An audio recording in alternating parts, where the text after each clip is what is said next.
Halo, kembali lagi dengan Ibu Nurica. Untuk video kali ini, Ibu akan menceritakan tentang sejarah, yaitu perkembangan dan penyebaran Islam di Nusantara.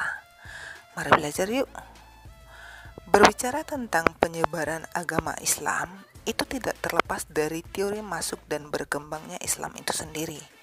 Di sini, yang akan kita bahas adalah mengenai teori tentang perkembangan dan penyebaran Islam di Nusantara.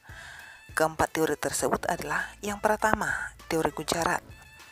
Teori ini beranggapan bahwa agama dan kebudayaan Islam dibawa oleh para pedagang Islam dari Gujarat, yaitu dari India, yang berlayar dari Selat Malaka.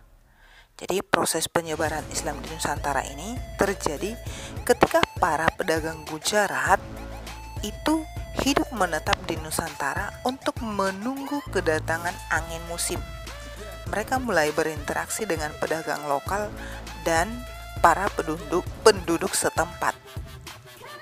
Teori Gujarat ini juga menjelaskan bahwa kedatangan Islam di Nusantara itu terjadi sekitar abad ke-13 melalui kontak para pedagang dan juga dengan kerajaan Samudra Pasai yang menguasai kerajaan di Samudra Pasai pada masa itu. Hal inilah yang dapat dibuktikan dari beberapa penemuan seperti penemuan makam Sultan Malik Al-Saleh, yaitu sultan atau raja dari kerajaan Samudra Pasai. Yang kedua adalah teori Persia. Menurut teori ini, bahwa Islam masuk ke Nusantara melalui Persia, bukan dari Gujarat. Berarti dengan kata lain, teori ini membantah teori Gujarat. Teori ini menjelaskan bahwa Islam datang ke Nusantara itu sekitar abad ke-7 sampai 13.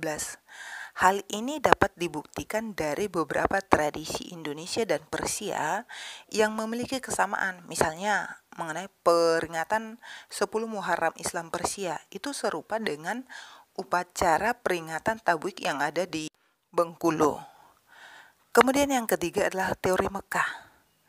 Menurut teori ini menyatakan bahwa Islam di Nusantara itu dibawa langsung oleh musafir Arab sekitar abad ke-7. Hal ini dapat dibuktikan dengan penemuan kampung Barus yang ada di daerah Banten. Yang terakhir adalah teori Cina. Menurut teori Cina, bahwa kedatangan Islam di Nusantara itu berasal dari Cina.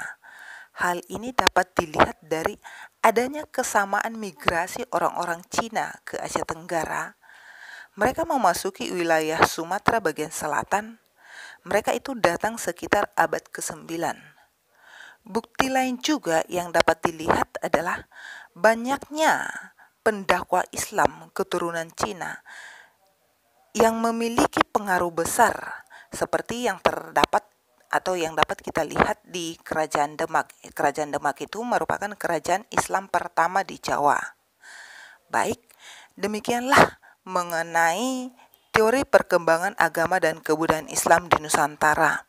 Selanjutnya, Ibu akan menceritakan tentang cara penyebaran dan perkembangan agama serta kebudayaan Islam di Nusantara di video berikutnya untuk sesi yang kedua. Baik, sampai di sini penjelasan Ibu tentang perkembangan agama dan kebudayaan Islam di Nusantara sesi pertama. Terima kasih, semoga bermanfaat.